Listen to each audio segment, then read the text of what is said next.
The eyes are in the skies, the ears are in the walls, and also in corn. At ang kamay, nasa baba. We're getting carried away here.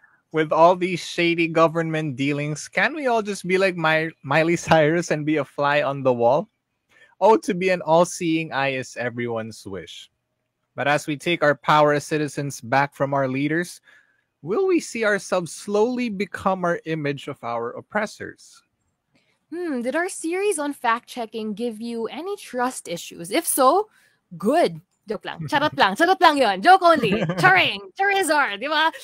Speaking of, the Pokemon cards are really into red. Anyway, I digress. Trust issues will weigh us down. So it's better to be critical. Sabi nga ng isang lumang TV show, wag kukurap, kabataan. At sa ating mga public officials, walang kukurap. Kabataan, it's now time. Now, Youth Talk. How do I reconcile my loved one's political How do we differences? campaign in a How do pandemic? we engage our candidates? How do we What talk to if our I community? don't like my elected official? How do you respond to respect my opinion? It is now time for the voice of the youth to be heard. Now, Youth Talk.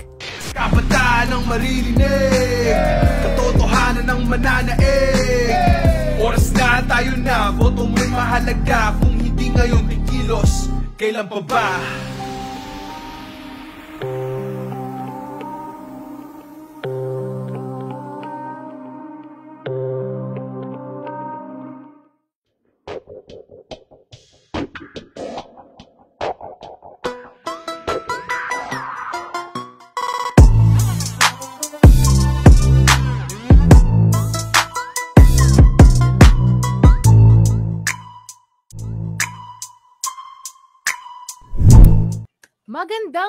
Magandang araw, hapon, gabi sa init na magdamag nating na magmamatyag against disinformation and misinformation, everybody.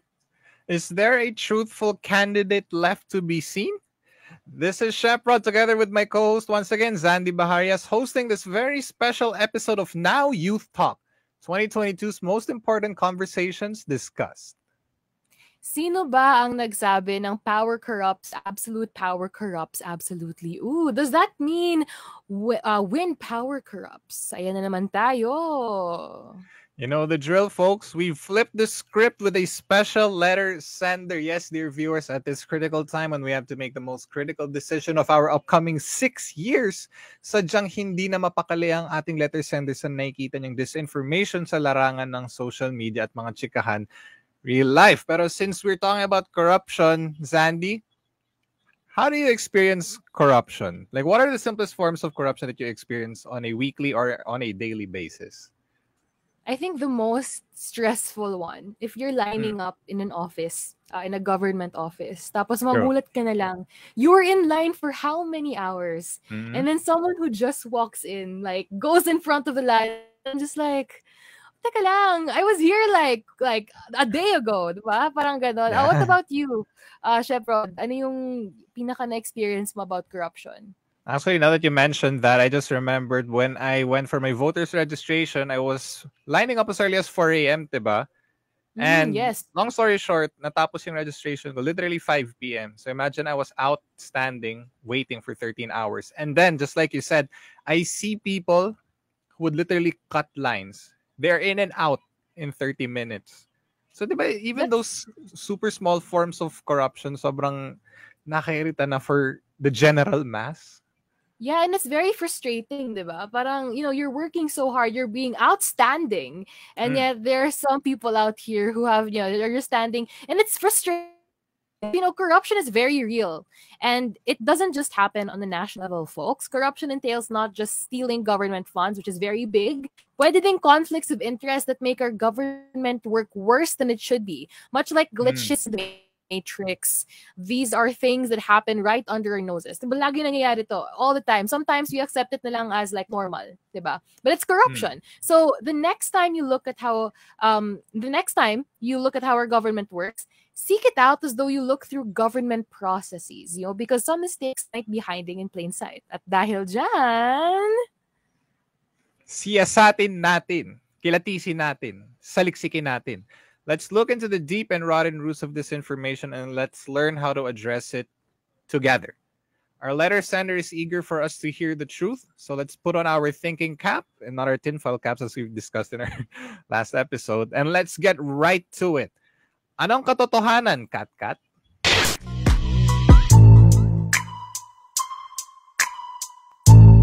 Our letters in this series come from a mysterious Katkat. Now, our friend has a lot to say about the state of information in the country. We don't know that much about her at all, but now that it's the last letter na to, syempre, exciting na to. It will now be up to us to snoop out who Katkat really is.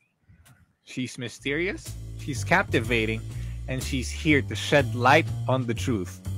Kasama ni Katkat, alamin natin ang katotohanan ng tinatago ng kasinungalingan. This special episode series would not be possible if not for the vital support given to us by #FactsFirstPH. Join more than 100 groups, coalitions, media, civil society organizations, business groups, the church, research groups, and legal organizations that are working together around the first of its kind initiative called #FactsFirstPH. #FactsFirstPH brings together various sectors that are committed to promoting truth in the public space and exacting accountability from those who harm it with lies. Ask us through our email address to know more about this network. Yes, at sa ating mga listeners dyan, send your letters to us because we absolutely love and adore mail. Bukas na bukas ang ating online mailbox. That's at secretariat.nyv@gmail.com. Again, that's secretariat.nyv@gmail.com. At sumali sa ating chikahan at isa-isahin natin ang mga dapat usapan ngayong 2022. Alright, ready na ba tayo? Last letter na to ni Katkat. Sandy, are you ready? Ready? I'm ready. Let's do it. All right, begin transmission. We have Katkat's last letter right here. All right. Sabi nga ni Katkat, isang araw, nagising nilang tayong tila ba tinanggap na lang ng ilang mamamayan na kaakibat ng anumang usaping politikal ang korupsyon.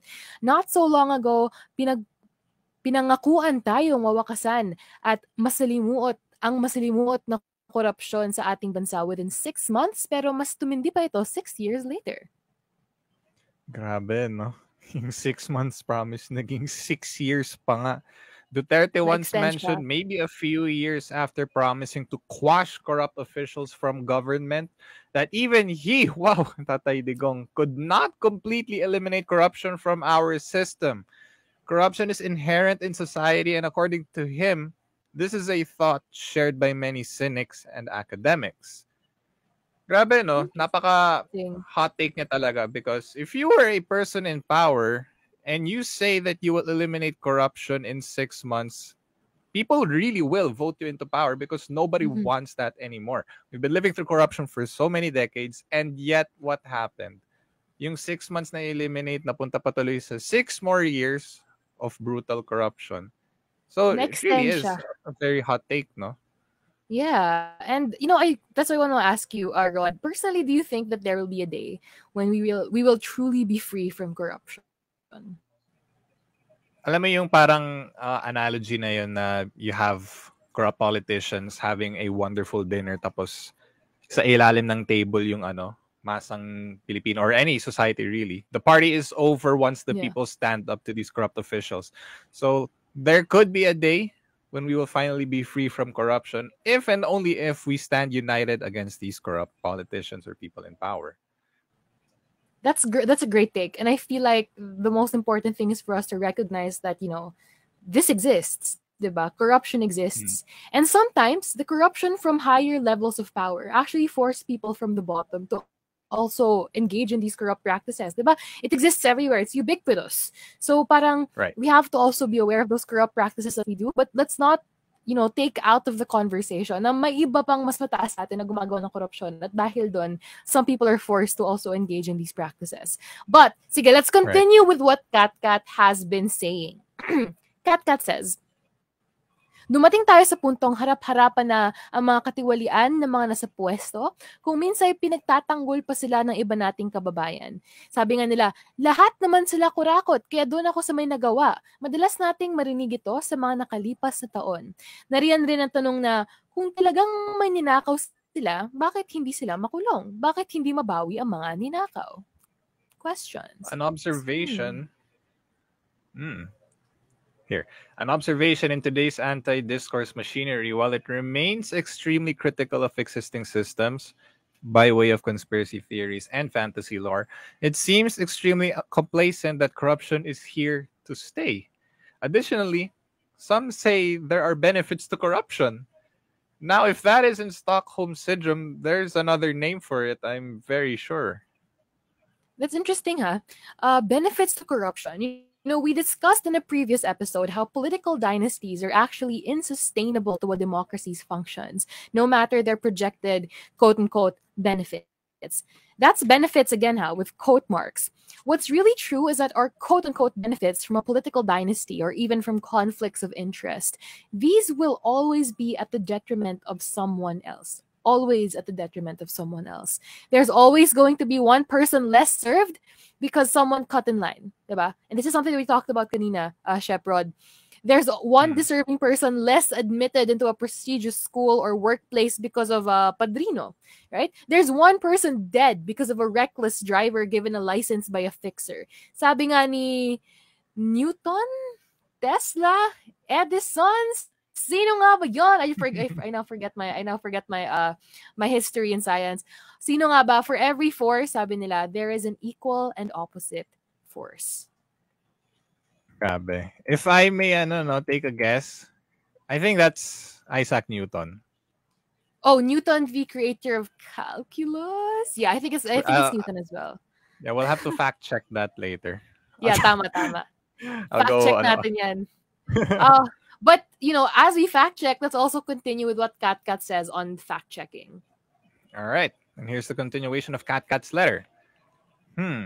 Bakit nga ba? May sagot ako dito pero baka hindi mo magustuhan. Dahil sa ating mga botante, ikaw at ako, hindi napaparusahan ng mga kurako dahil sa mga botanteng patuloy na niluluklok sa pwesto at binibigyan ng kapangyarihan ng mga kurakot. By keeping on electing corrupt officials, we let them delay cases and claims against them. Kung sumusuporta ka sa mga ganid at magnanakaw, pinaprotektahan mo ang mga ganid at magnanakaw kaya hindi talaga sila makukulong. Tama. And, you know, that's the question eh. Why do corrupt officials keep getting elected into office? For this, you know, I totally agree with Katkat. Bakit nga ba? And I think, you know, the answer is simple. We're standing on the rotten foundations built by more than a century of dirty traditional politics, and not unless we tear this down. This is something that you, Shep Rod, we were able to touch upon kanina. Tear this down together, the old culture and customs, and then replace it with new politics and culture in the electorate. It will be the same faces forever and ever. The same faces, the same last names on our posters and ballots for decades to come. So, you know, this is a hard thing, right? Yeah. I was gonna say na as at a very young age, my parents have already taught me this quote na never ko na talaga nakalimutan in my life. Corruption is systemic. Tapos, the simplest way we could put that is hindi talaga mawawala ang corruption kung pinapasa lang siya from generation to generation. And the very sad reality there is corruption still exists. Not just in the higher class, but also in the middle and working class, because people see corruption as a way to survive. Yes. For the upper class, it really is just for the benefit of their own monetary gains. But for everyone below, yun na kasi yung example na nililid ng corrupt politicians and other people in power. They see it as a way to survive, and if you aren't corrupt yourself, then how are you going to last in a world of corruption, diba? So it's really difficult to erase this level of corruption in our country. I agree with that completely, because, you know, sometimes we have to make ends meet. Some people have to do that, and minsan nga kung, you know, desperate times call for desperate measures. If you live in a country where the system supports and pushes forward corruption, diba? Sometimes you have to take part of it. Some people take part of this, and so, you know, at the end of the day, we really see how this is something that's founded upon from years and decades, you know. And again, we have to work together to be able to topple this down. So continuing on Right. what Katkat did say. Sabi ni Katkat, ngayong boboto na naman tayo, balikan at suriin natin ang ilang corruption allegations na kinasasangkutan ng ilan sa mga presidential candidates ngayong 2022. Sa kung sino man ang nakakarinig sa transmission ko, heed this. Walang malinis ang kamay. Gaano nga ba katotoo ang mga ito? Is no one qualified to cast the first stone? All right. We'll be going down a list of popular pieces of this information, no, and let's go through them one by one. I'll start, Zandy, if I may. Yes. So the first one being vote buying and campaign rallies. The controversy stems from the distribution of white envelopes containing 500 peso bills to participants of a campaign rally for Marcos Jr. in Nueva Ecija. The COMELEC, which has the power to initiate a probe for election offenses, will wait for someone to write to the poll body about the alleged vote-buying incident at a campaign sortie for presidential aspirant Ferdinand Marcos Jr. in Nueva Ecija before making a move. Re-electionist Cavite Governor John Vic Remulla was caught on video giving away cash prizes to participants of a talent show at the Uniteam campaign rally in Dasmariñas City. Remulla shrugged off vote-buying allegations, saying the campaign period for local candidates has not yet started. So if I may ask you, Sandy, would you accept money given to you in a vote-buying attempt? And would you vote for the candidate they are campaigning for? Interesting question yan. I feel like that's a very interesting question. Because me personally, I would not. That's me. That's me personally. But for those who would, again, I don't think that's something you can blame them for. You know, for people who would say yes, diba? If I did accept, just to continue to the second question, would I vote for the candidate they are campaigning for? Probably not. You know, I would be like, yeah, thanks so much. And then just like fly away. But again, I think it's interesting because you also have to consider na, you know, the people who will say yes to this. Again, it's systemic, right? And so you can't blame them for saying yes to it. What about you, Sheprod? Would you accept money and would you vote for the person who's giving you that? I remember we were, I don't know, tackling this same question a couple episodes back. And to reiterate my moral grounds, I would not. Because the action in itself is, sige, let's say you take the money and then you don't vote for the candidate for your own sake, diba? For survivability or monetary purposes. Pero the act of you accepting a bribe is already a small form of taking part in corruption kasi, diba? Yeah. The moment you don't accept any form of bribe, then your integrity is already in place. And you are one step closer to defeating corruption, even in your own small neighborhood or your town, diba? So it really starts with the self. So I understand naman, diba? Like, there would be circumstances where you'd have to accept the bribe, pero try not to. Yeah, that's great. And you know what? Also, I want to add to there, because it's a collective thing. Eh. When you try to battle something so deeply ingrained in society, something like systemic corruption, it has to be collective. It's a collective effort. And so I would like to latch on that and say, tama.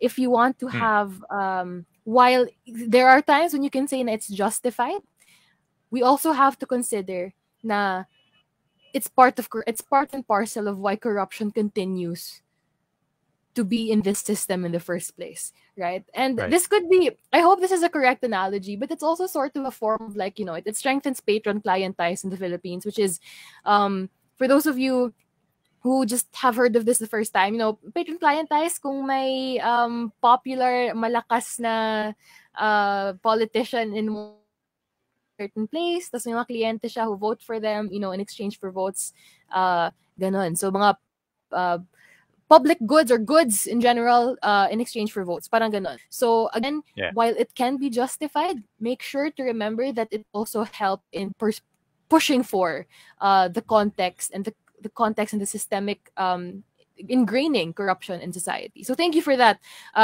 Sheprod. Now let's continue on to our second one. Ang pangalawa is Comoreno's unused campaign funds. Acción Democrático presidential candidate Francisco Isko Moreno Dumagoso admitted keeping unused campaign funds, maintaining he did not violate any laws as he paid his taxes for these. Dumagoso, however, said he was hoping that lawmakers will pass a law governing excess campaign funds in the future. We take note of Vico Soto's words about campaign funds. Now that you mentioned that, Zandy, no? The more politicians spend on campaigning, the more they will most likely remunerate for themselves once they obtain their seat and power. Vico Soto is seen as an idol in the good governance sector, but the question lies. All right, so here's a question for us both now. How do you fund a campaign? Is it the general nature of politics just to be beholden to whomever donates to your campaign? Much like how the Uis and Florendos were large campaign contributors to the Duterte presidential campaign. And is this a moral gray area we should just sweep under the rug? Grabe, no? That's a heavy question. It's a very hot question and a very complex one, actually. Pero It is. if I may, no, allow me to share muna. What if all politicians campaigning for seats in power use all the campaign funds for the general good? I know sobrang gasgas na yung take, opinion, and call to action na ito, pero why not just feed the people what they need when you are given campaign funds, diba? Kasi there's no better hold to a candidate than actually showing that you want to help the people. The problem for so many decades or centuries now is that, I'm not gonna name names, but we are all sick and tired of people in power na binubulsa lang nila yung campaign funds. Yeah. It's been going on for so long now. And not a lot of politicians ever think of using the funds for the betterment of the people or for the citizens of their town, diba? So like, why not just do that? Kasi, that's a good question as well, because I think at the core of it, the reason why we have democracy in the first place, it's the rule of the mob, but that's what they say, and we are under a democracy. The Philippines is under a democracy, and at its core, the reason we want this is because we want to gain good things from democracy, right? We want to gain good things from the people we vote into power, and there's this thing called I just wanted to latch to what you said, Rod. The principal agent framework, it's a big problem right now in politics as well. Na as agents tayo, pag nagboboto tayo, binoboto natin yung mga, as principals, we vote for agents or the people who are running for position. We vote for them because we want them to represent us. Right? We want them to be our agents, to represent us.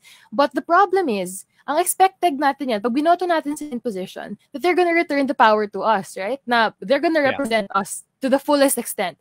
But ang nangyayari, tayo yung nagiging, they become our principals and we follow them. Parang ganon. The power isn't returned, rather, to the principal, right? And so, I think, I just want to latch on to what you said, Rod, na I think at its core, campaign funds also, if they're not exhausted in general, I feel like, but pwedeng ibigay sa mga tao rin yun eh.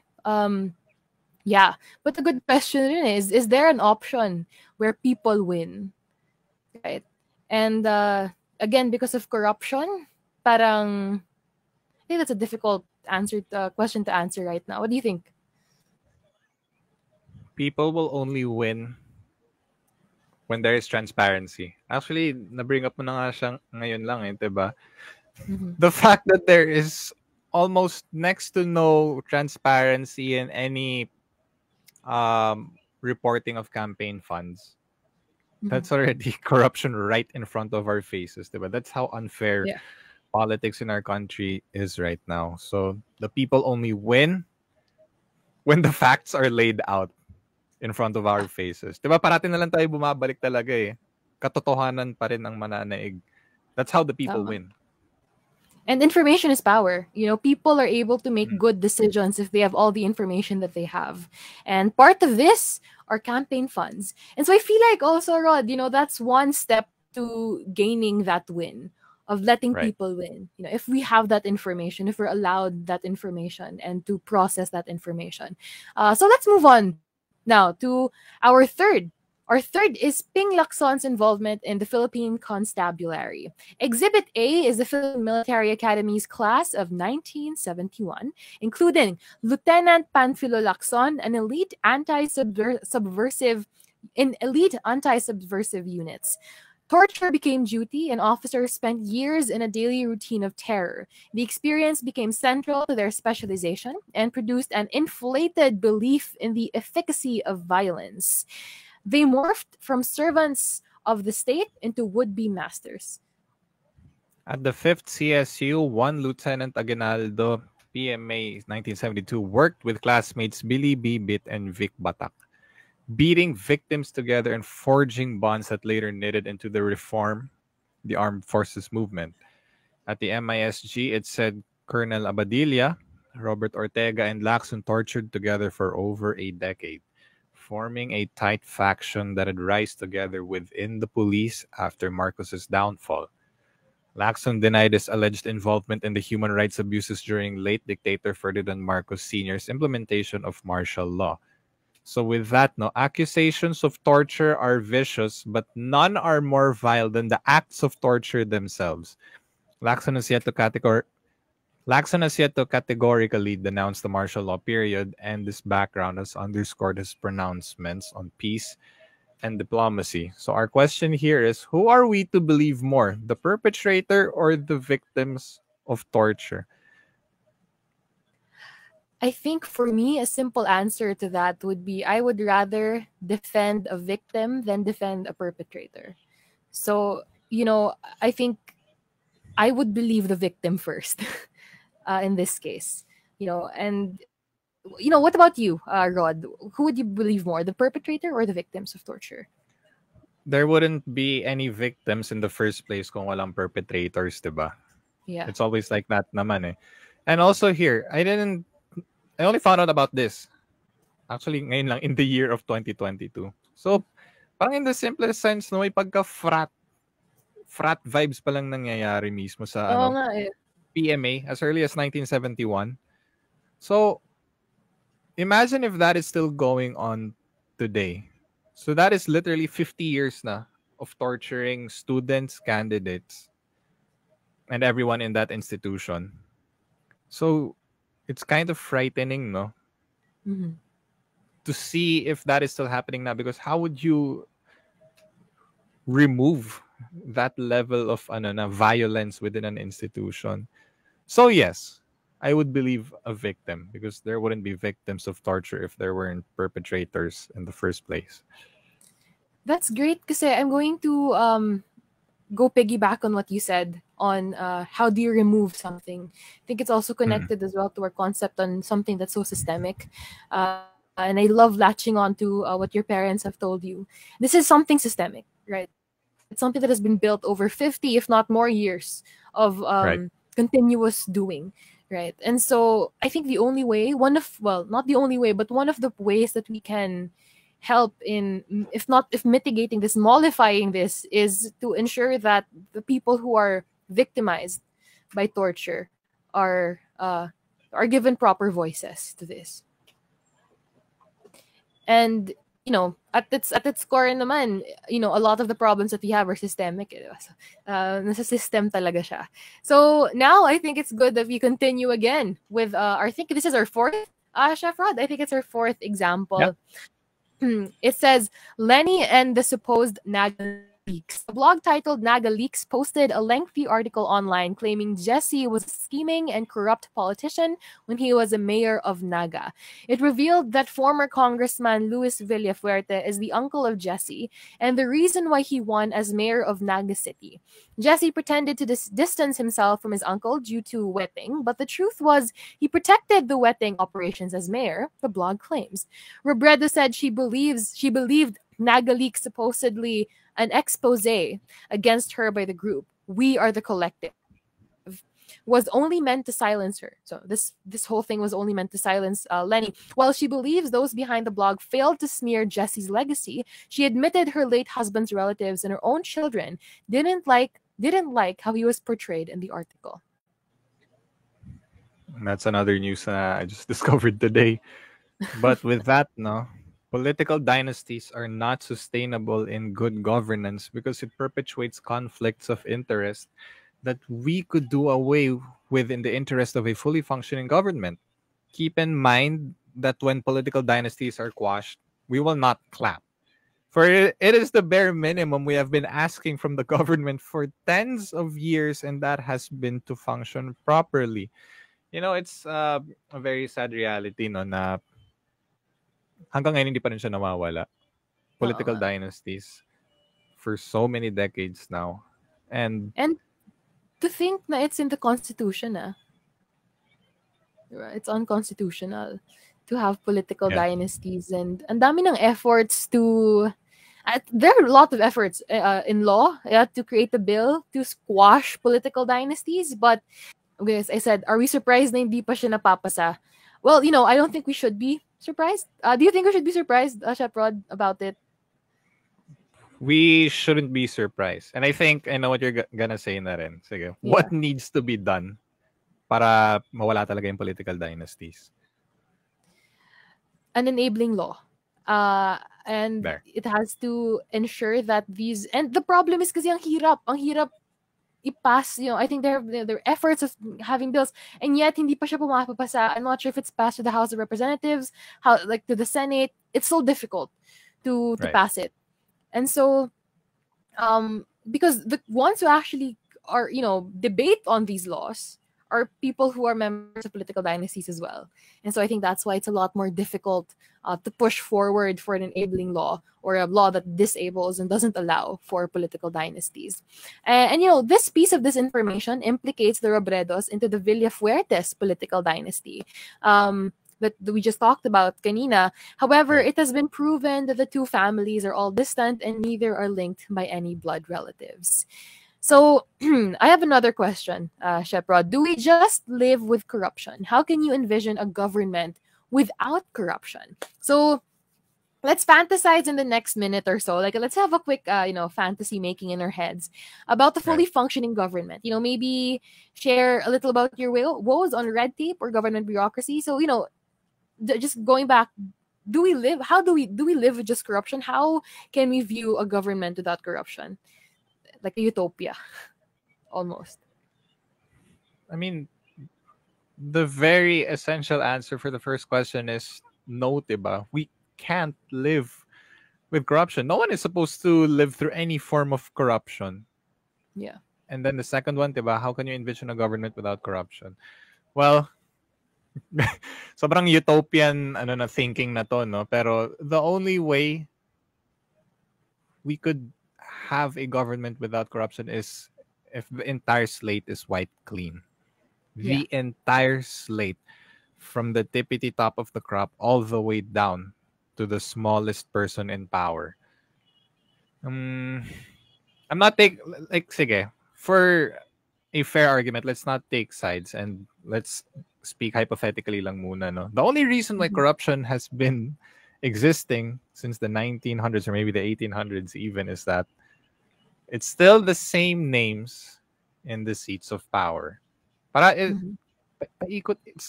just goes round and round. It's a ring around the rosy type of thing. And the people are tired. Our forefathers are tired. We are tired. And sadly, the younger generation will also grow weary once they wake up to the realities of how corrupted our country is, diba? So imagine a world where government officials are actually doing their job in a very clean, transparent, and honest and factual manner. Actually, yun na yun. That's all I really have to say. How about you, Sandy? What do you think? You know what? I agree with you completely with the first question. Do we live with just corruption? Simple, no. Diba? That's not something that we have to suffer through just because we're already suffering through it. If anything, we have to ensure that people don't suffer any longer with corruption, right?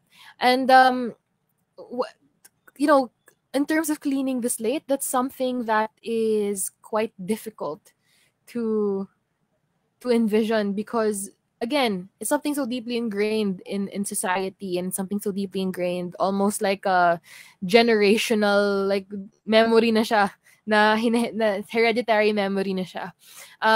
But at the end of the day, it's not impossible to answer to this. And I think that a good government should be able to go there. Siguro, hindi agad-agad, kasi mahirap agad-agad. There's sometimes change that happens very quickly, is change that happens violently, and that's quite scary. So again, it has to be, if not from the top to the bottom, it has to be from the bottom up. We have to put efforts into changing the system of corruption that we have right now.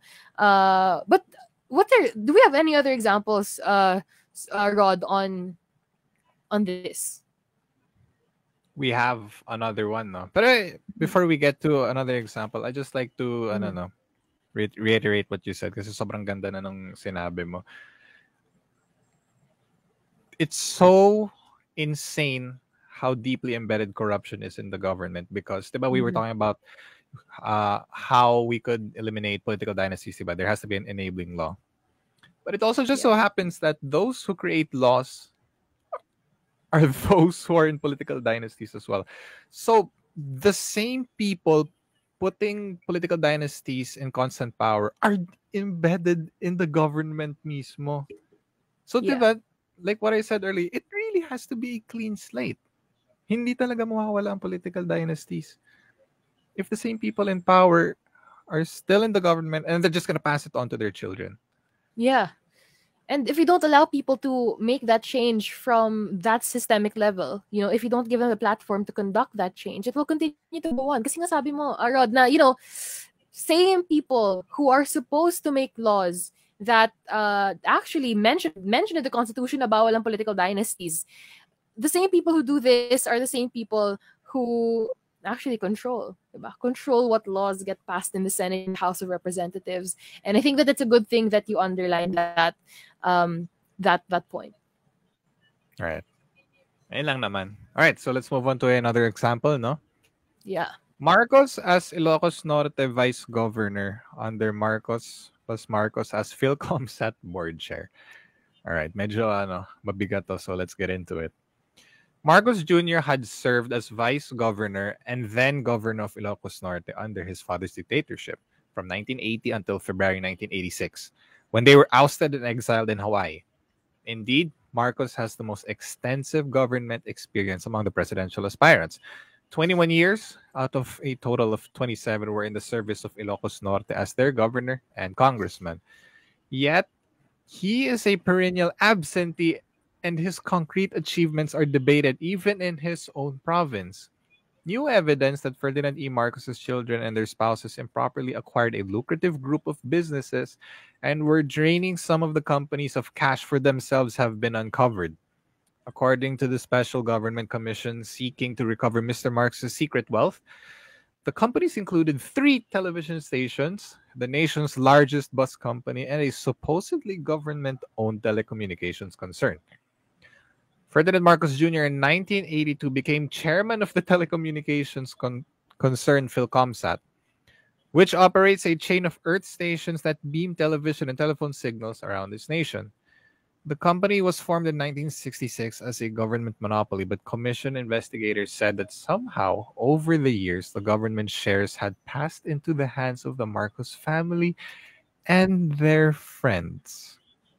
Interesting story, interesting narrative that I think we all have to remember, because, my friends, this is the concept, the story that you just heard, that's the very concept of cronyism, right? It's made popular during the Marcos dictatorship. It's a very shameful term as well, honestly. It's a shameful term called the padrino system, and it has been formed into our Filipino lexicon to denote the vast web of conflicts of interest that encumber our government, right? So cronyism, the padrino system. Imagine having a word that encompasses the Filipino the Filipino practice, right?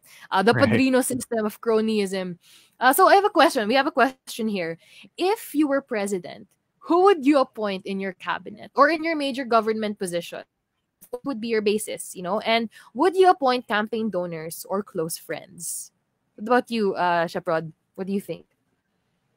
Sige, hypothetically speaking again lang na, and for the betterment of conversation, Yeah. I would appoint. Grabe no, para na tayong sirang plaka at this point. Pero we really have to get the point across to all our listeners here, no? Who would I appoint? Anyone who's honest, really. Anyone who is insanely transparent and anyone who shows that they want to serve the people. Would I appoint campaign donors or close friends? No. Kasi they are only doing that for their own political or monetary gain. Parating may ano yan eh.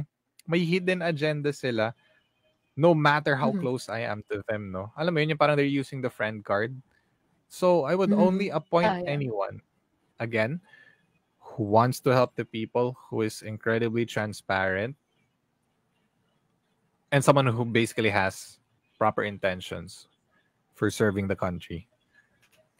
I like that service-oriented choosing people who are Yeah. service-oriented, right? And who recognize the importance that, again, these people that who vote, like, at least if you're part of the cabinet, right? The president helps to appoint you. That at least he appoints you, or he or she or they appoint you, because you are indebted to the people, and you know that you have to serve the people, right? And to add to that, to service, I'm also, if I were president, I would appoint someone. Grabe, no? I'm like, how old am I? I'm like 22 and thinking about being president. But if I were president, I would appoint someone who also has experience, who has the proper education or at least studying experience to back up whatever department that they're assigned to.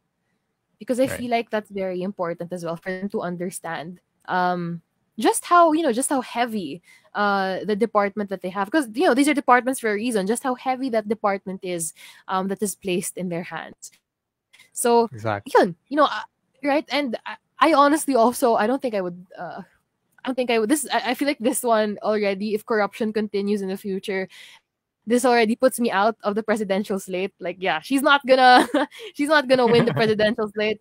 But simply because I don't think I would also appoint campaign donors and close friends. For as long as they're service oriented. Again, just to underscore what you said, Rod. As long as they're service oriented and they have good experience to back up their position in cabinet, then I would do that.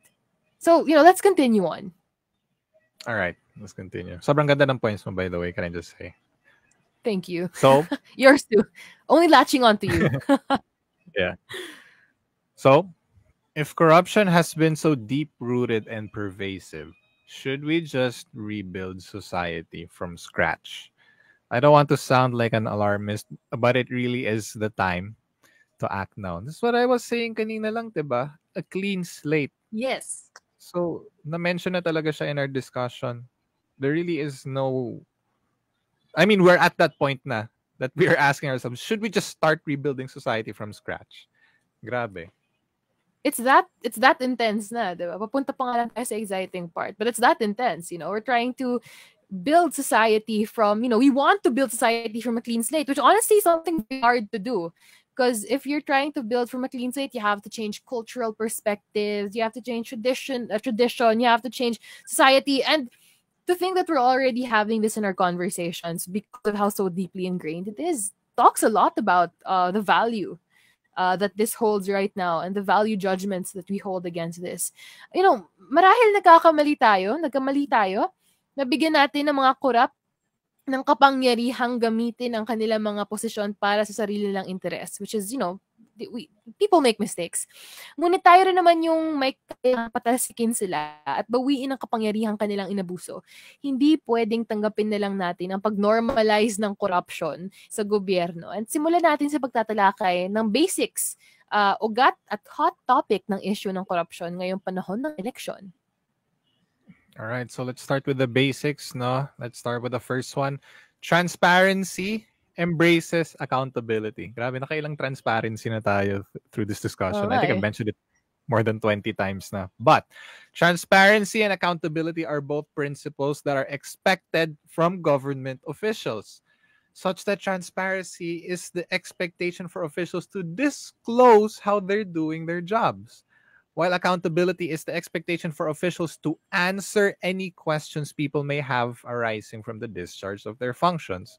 The effectiveness of transparency is measured on the degree of accountability that it would provide to government personnel. So you see how those two things work hand in hand together talaga, no? They're like how do I say this? They're like the yin and yang, you know. Yeah. If we don't know what these politicians are doing, if they're not transparent with what's happening behind curtains, then we can't hold them accountable, right? And so this is something that you mentioned also kanina. Information is power.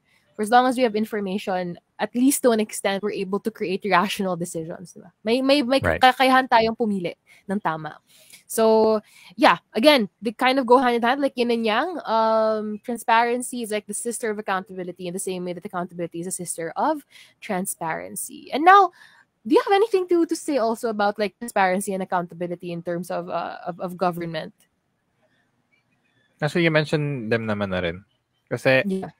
fine, sige, if you aren't as transparent as you should be, then at least hold yourself accountable, diba? And that's what a lot True. of politicians aren't even doing. Nagtatago na nga sila. They're not giving any information at all. And they're putting the blame to the people pa. Tama. Grabe yung audacity nila, diba? Sila Yeah. lang yung gumagawa ng mali. Tapos sinasabi lang tayo pa ang mali. How, I'm sorry for the term, pero how effed up is that? Yeah. Grabe talaga. And sometimes you think that parang, I mean, that's their job, you know? Like it's sometimes they do the bare minimum, praise them, you know? I think, you know, you should thank people for doing a good job, but still, you know, for doing a good job, that's the bare minimum that you have to do. You have, you know, as a politician, they have to, you know, serve us, diba? Service oriented, with good backing and experience. But thank you so much for that, Shep Rod. Now let's move on sa ugat. Ang ugat natin, padrino system, crony capitalism. Cronyism is a form of favoritism, referring to partiality towards friends and associates, while nepotism refers to partiality to members of the family, or as we commonly know as the concept of political dynasties. So at the beginning of President Duterte's term, he mentioned that the plan is to destroy the oligarchs embedded in the government. The said plan seemed to remain as a mere plan, a promise that likely went in and out of his ear after hearing himself without implementing the same as he continued his term. Dennis Uy was one of the top donors in Duterte's presidential campaign, who later on was chosen by the government in a bid for telecommunication. The padrino system, actually, ang nepotism, I think, aside from government, uso rin to sa celebrities, diba? Yeah. A lot of people talk about nepo babies, not just here, also abroad. You have Lily Rose Depp, you know, if you Right. want a bigger picture of that, Jaden Smith, you know, Willow Smith, mga ganon. So, yeah, I think that, and again, I just mentioned this kanina, the thing that, you know, we already have a lexicon for it in the Philippines, the padrino system. What do you think of that? It's that bad, eh, no? Pero Yeah. in the simplest solution right here is, sinabi na natin kanina, diba? Clean slate. Take out the cronies, take out the nepotism, and we should do just fine. So I think here Yeah. is, let's move on to the hot topic, no? The Delicadeza case study. The Marcoses stolen government funds. Ito na, sobrang bigat na ito, mga listeners. Delicadeza does not apply to people who are themselves involved in transgressions and still cling to their positions like leeches without giving an apology for their previous scandals.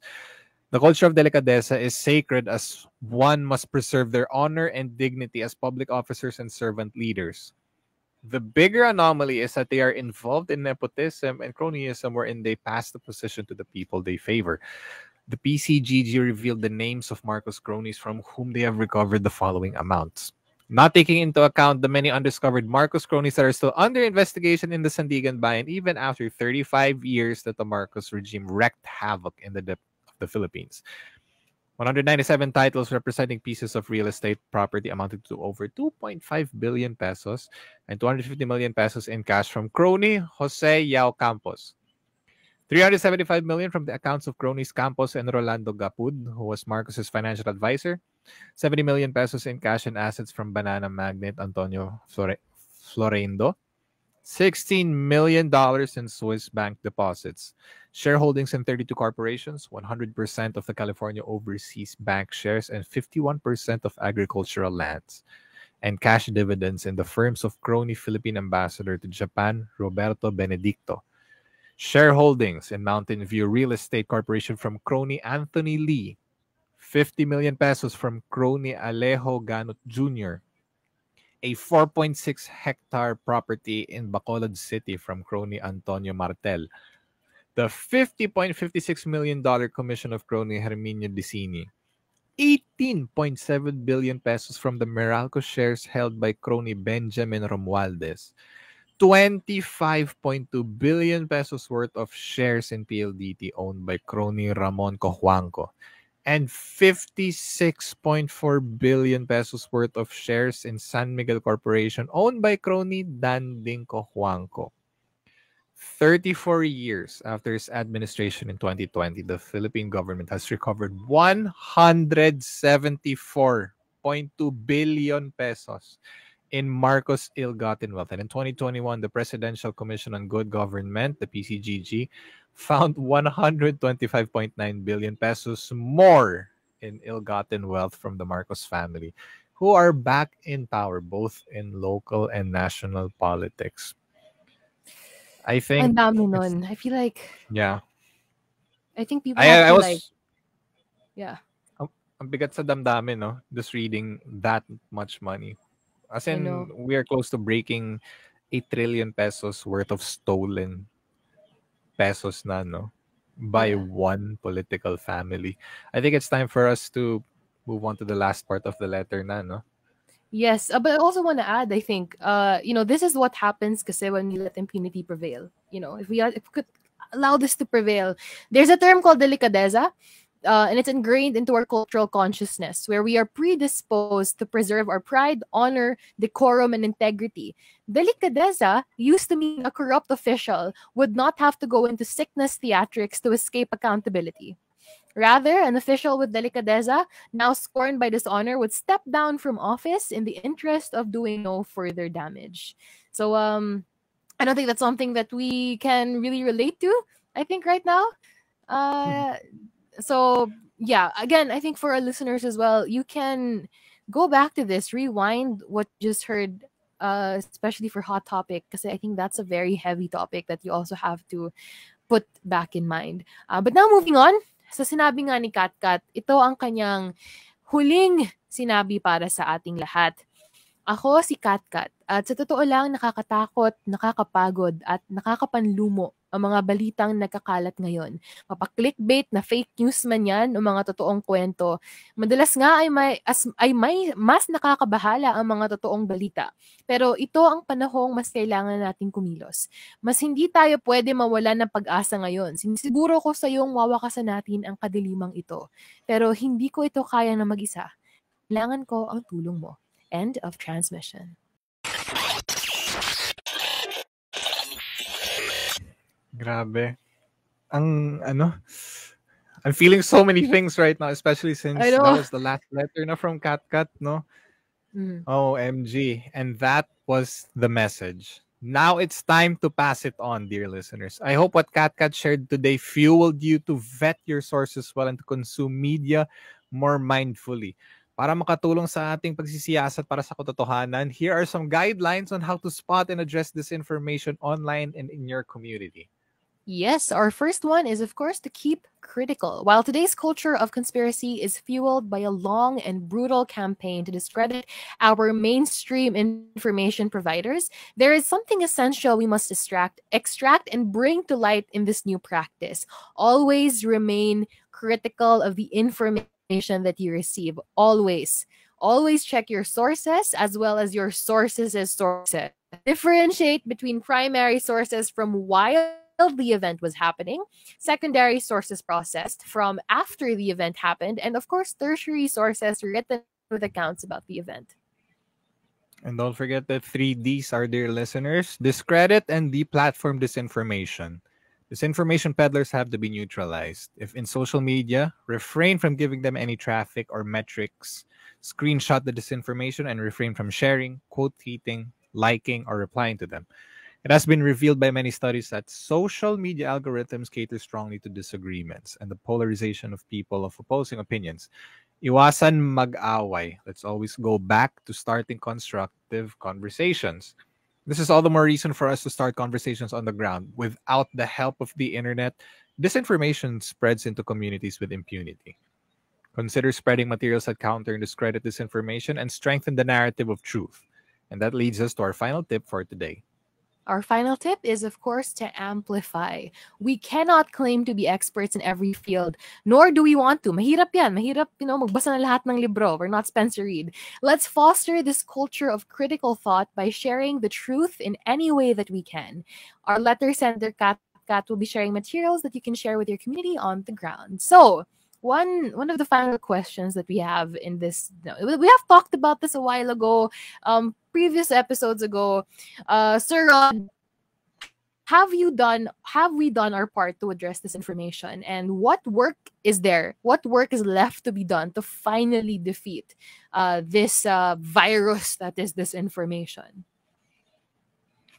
Well, I mean, especially since we've been doing this podcast now, we have been doing our part. But of course, the work will never end until mawala lahat ng crony, until mawala yung nepotism sa bansa natin. There is so much work left to be done. And the only way we could defeat disinformation is if we all unite and actually follow the tips that we just discussed to the viewers. Now, keep critical. And then remember the 3Ds, discredit and deplatform disinformation, and then obviously amplify. So we really have to do our part every single day. Hindi siya titigil until we actually eliminate corruption completely. There. I agree. And sabi nga ni Katkat, hindi niya kaya itong mag-isa. So, we have to work together. We have to join groups, ask grassroots, groups, because the best way also to battle this information is to know the truth for yourself. So, si Katkat medyo Sir Rod, parang very mysterious and captivating. Mabala tayo sa last episode no? Until now, no one knows who Katkat is. She didn't even mention in the last part of her letter what her name is. But I think she's also trying to protect her identity. But if you were to take a guess, who do you think Katkat is? So, hashtag sino ba si Katkat? So, I'm not sure who they is. Maybe someone popular on Twitter? God. Pangilinan, Yanni? Yeah. Yanni, are you there? Is that you, Yanni? Sa tingin mo po, sino Katkat? It could also be, like, it just came to my mind. It could be as big as a journalist, no? Like, who knows? Baka si Cara David nga si Katkat, and she's just using that as a pen name to actually reach a much younger audience outside of her journalism duties, no? Yeah. Actually, pwede nga rin beauty queen Right? Trying to reach us as well. Venus Ra? Someone academic, smart, knowledgeable, there's a lot of people that could be Katkat. Or sino pa ba? Maybe maybe one more name. Chef Rod, sino pa bang isa pa? What if si Larry Gadon, no? Possible. Baka naman si Attorney Luke Speed. Right? Malay nyo, diba? There's a lot of people who could be Katkat. And if you want to take a guess, go on Twitter, Instagram, wherever, Facebook, hashtag sino si Katkat. Who is Katkat?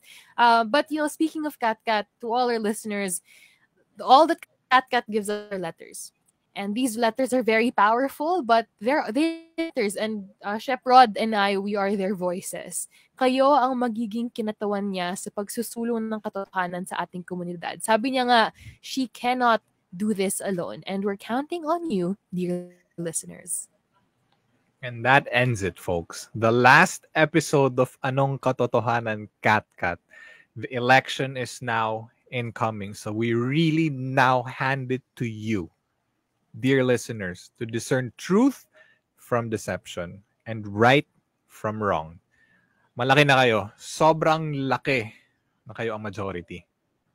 Yes, at sa ating pagsasara ng, oh my gosh, pagsasara na siya. I can't believe this. Sometimes, like, I feel so nostalgic. We were just starting it a few days ago. Now it's ending. Sa pagsasara ng series, ng special series na ito, may paunting plug portion muna tayo. I would like to start it. For me, you guys can follow me on Instagram. That's at @ChrysosTomato. And don't forget to catch UAAP Season 84 volleyball season. It's coming very, very soon. So I'll see you guys there. What about you, Chef Rod? What about you for your plugs? Isa lang po ipa-plug ko as I've been trying to mention in the past episodes. Na-release na po, guys, yung video namin sa Recreate. It's entitled Undecided Voters Take a Blind Test on the Presidential Candidates. Panoorin nyo siya. It's our hottest video right now, and I'm so glad na a lot of people are engaging and having a proper discourse in our channel. So after you listen to this podcast, be sure to watch that episode. Sobrang saya and sobrang eye-opening talaga ng mga pinag-uusapan ng mga in-invite namin for that episode. So ayun. And I just want to say na I watched it na kanina. I was like, yeah. Kasi I already naunahan ko na kayo listeners. Napanood ko na. You guys should, after this, after if you listen to this, you guys can watch it or rewatch it. I think that they also give incredible information and a really different take, I think. I was really amazed at the take that Undecided that video was able to look at when he talked about the election season as well. So you guys should check that out. Right. And last but not the least, this special episode series would not be possible if not for the vital support given to us by #FactsFirstPH. Sabi ka ni Nobel Peace Prize laureate Maria Ressa, without facts, you can't have truth. Yes, and who will you vote for if you don't have the facts? How many times have you been attacked online because you challenged a lie? You are not alone.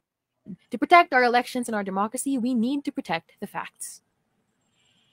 Join more than 100 groups, coalitions, media, civil society organizations, business groups, the church, research groups, and legal organizations that are working together around a first-of-its-kind initiative called #FactsFirstPH.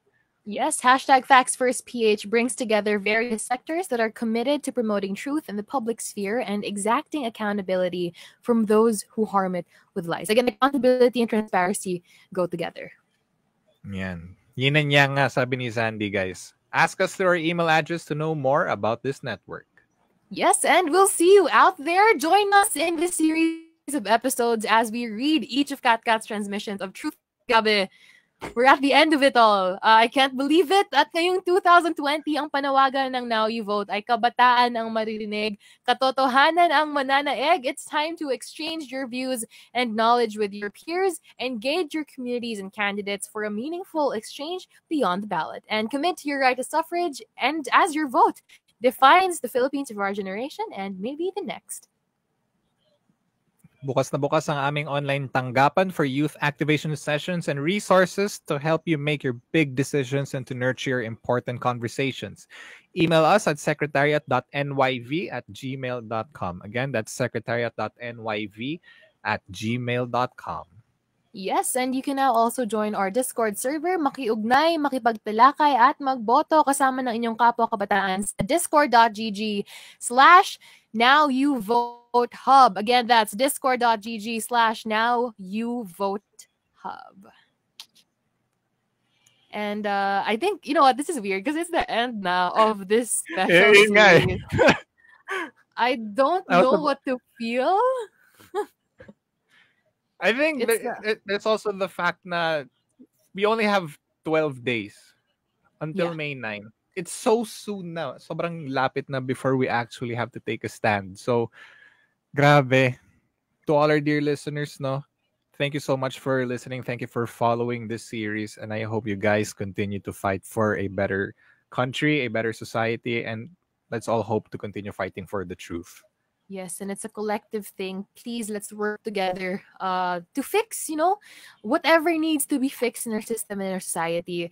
And this has been an honor with Rod and also with Migo and with everyone who's hosted this special series. Thank you, you guys. This has been Zandy with, of course, Chef Rod, reminding you to participate in 2022's most important conversations and to make your 2022's biggest decision on May 9, 2022. See ya! Bye, guys.